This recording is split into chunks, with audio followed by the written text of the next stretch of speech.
recommandations phares de la Commission de la réforme de la justice, la réduction des pouvoirs du procureur de la République.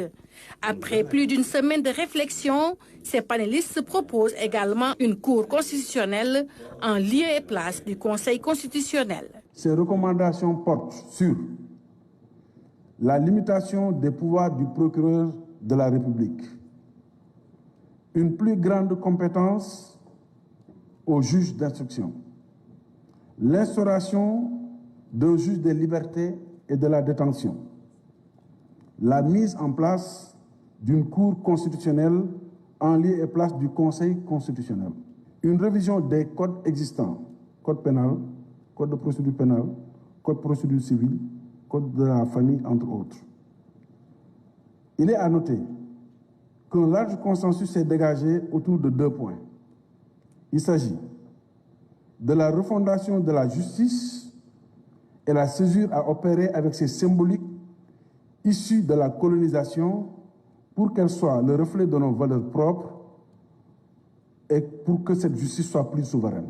Par ailleurs, à la commission modernisation, pas de consensus sur le maintien ou non du président de la République au sein du Conseil supérieur de la magistrature.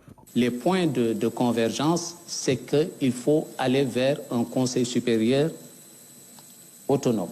Donc l'autonomisation également du juge de l'application des peines. Il faut comprendre à ce niveau que du fait du nombre réduit de magistrats, présentement on a 530 magistrats. Donc les magistrats exercent plusieurs fonctions. Et le JAP, c'est une fonction qui est exercée à côté d'autres fonctions. Pour une plus grande efficacité, la Commission est d'accord pour une autonomisation du JAP, du juge de l'application des peines, pour qu'il puisse faire son travail de manière optimale et efficace.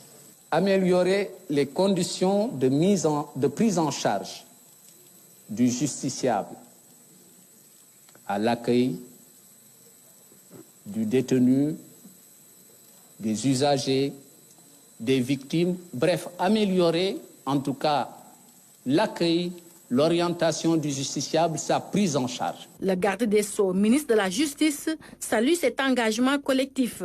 Des discussions qui se sont tenues dans une bonne ambiance et qui ont permis de produire un document qui peut marquer un tournant dans l'histoire de la justice sénégalaise. Ce dialogue national a été bien plus qu'une simple série de débats.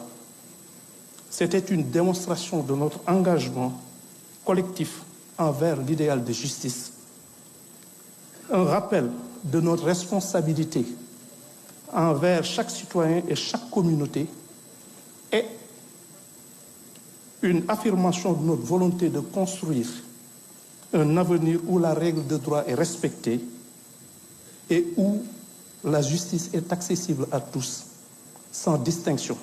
Les recommandations issues de ce dialogue doivent être mises en œuvre avec rigueur et détermination.